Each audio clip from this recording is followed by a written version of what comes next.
आप लोगों को आनुवंशिकी में हम आनुवंशिकता यानी मेंडल के नियम बता रहे थे। प्रभाविता का नियम, पृथक्करण का नियम और स्वतंत्र अभ्यूहन का नियम। उसमें हमने आपको विस्तार से प्रभाविता के नियम के विषय में बताया था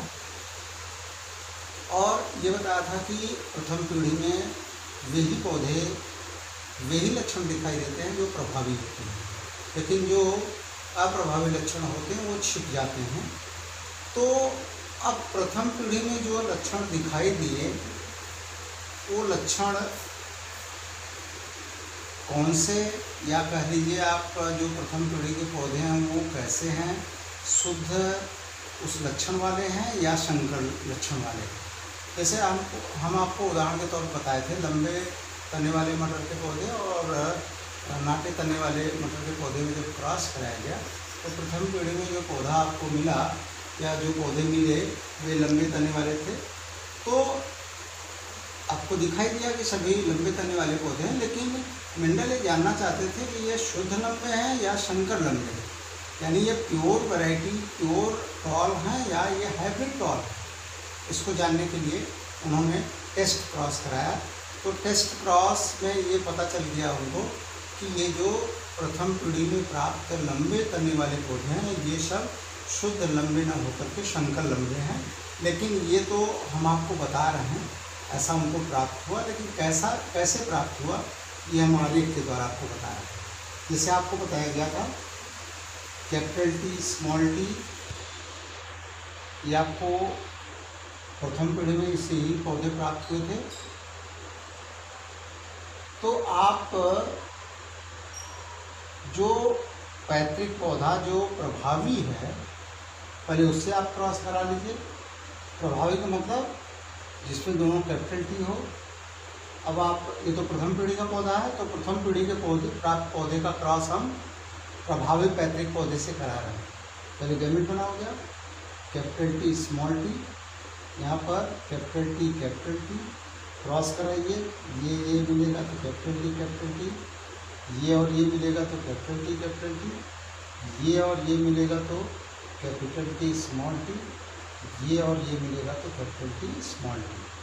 अब देखिए यहाँ भी आपको सभी के सभी पौधे लंबे तने वाले मिलेंगे, यानी 100% पौधे जो बैक पीढ़ी में यानी प्रथम पीढ़ी के पौधे का जो पैतृक प्रभावी पौधे से क्रॉस कराया गया तो सब के सब पौधे फिर हमको लंबे मिले। अब क्या किया मेंडल ने, प्रथम पीढ़ी के प्राप्त पौधों का क्रॉस अप्रभावी गुण वाले पेरेंट्स से कराया।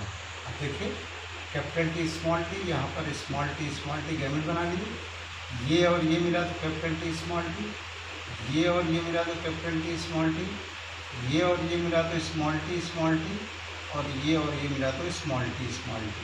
यहाँ पर आप देखिए 50% आपको बौने पौधे और 50% आपको लंबे पौधे मिल रहे हैं। तो इस क्रॉस के द्वारा मेंडल ने ये पता लगा लिया कि F1 पीढ़ी के सब पौधे संकर लंबे हैं, न कि शुद्ध लंबे, क्योंकि जो अप्रभावी गुण का छिपा हुआ लक्षण था वो यहाँ देखिए अलग होकर के बौने पौधे को दे दिया।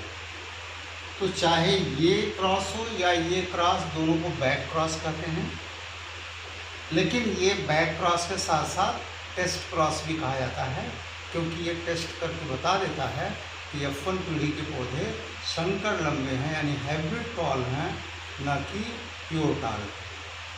तो इस तरह से आपसे टेस्ट क्रॉस और बैक क्रॉस के विषय में पूछा जाता है, तो आप इस चीज़ को जानते रहिए। अब देखिए एक चीज़ मेंडल के समय में तो नहीं पता चल पाया था, लेकिन बाद में वैज्ञानिकों ने पता लगाया कि प्रभाविता का नियम कुछ पौधों में फेल हो जाता है, या आप कह सकते हैं कि अप्रभाविता का नियम या इनकम्प्लीट डोमिनेंस होता है। ऐसे पौधों में ही एक पौधा होता है गुलाबबाश, या जिसको मिराबिलिस जलापा या 4 o'clock प्लांट बोलते हैं। ये ऐसा पौधा होता है जिसमें रेड फ्लावर और वाइट फ्लावर देने वाले 2 तरह की वैरायटीज़ होती हैं। ये देखा गया कि अगर रेड फ्लावर देने वाले प्लांट्स और वाइट फ्लावर देने वाले प्लांट्स के बीच में आपस में संकरण यानी क्रॉस कराया जाए तो F1 जनरेशन जो होती है उस जनरेशन में ना तो रेड फ्लावर देने वाले पौधे मिलेंगे ना वाइट वाले, केवल पिंक फ्लावर देने वाले पौधे मिले, यानी वाइट और रेड का मिक्सचर मिल गया। तो चूँकि अगर रेड डोमिनेंट रहा होता तो रेड आना चाहिए था, वाइट डोमिनेंट होता तो वाइट आना चाहिए था, लेकिन दोनों का मिला जुला रूप आया, इसीलिए इसको अपूर्ण प्रभाविता या इनकम्प्लीट डोमिनेंस कहा गया। अब जरा आप आरेख के द्वारा देखिए, ये रेड फ्लावर देने वाला मिराबिलिस जलापा यानी 4 o'clock का प्लांट, ये वाइट फ्लावर देने वाला, पहले आप गैमेट बनाइए, कैपिटल आर, यहाँ पर स्मॉल आर।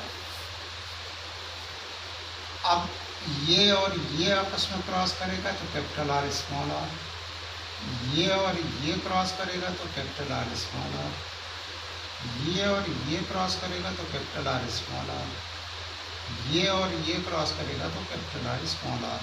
ये F1 जनरेशन है और सब के सब जो प्लांट्स हैं वो कैसा फ्लावर देंगे, पिंक देंगे।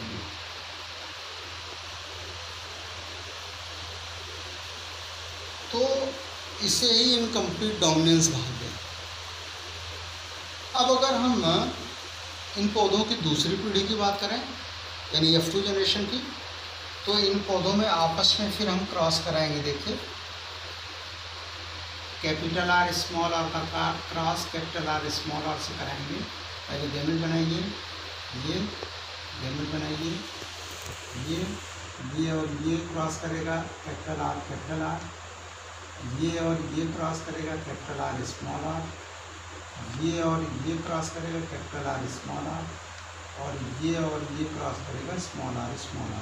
यहाँ देखिए, ये आपको रेड फ्लावर देने वाले, ये दोनों पिंक फ्लावर देने वाले, और ये वाइट फ्लावर देने वाला आपको प्लांट मिलेगा।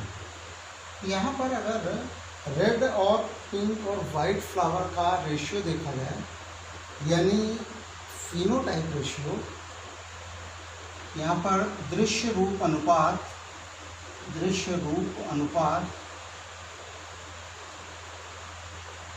इसी को फिनोटाइप रेशियो कहते हैं। तो आप देखिए, ये अनुपात क्या होगा, 1:2:1 लाल, गुलाबी और सफ़ेद का। और जीन रूप अनुपात इसको कहते हैं जीनोटाइप रेशियो,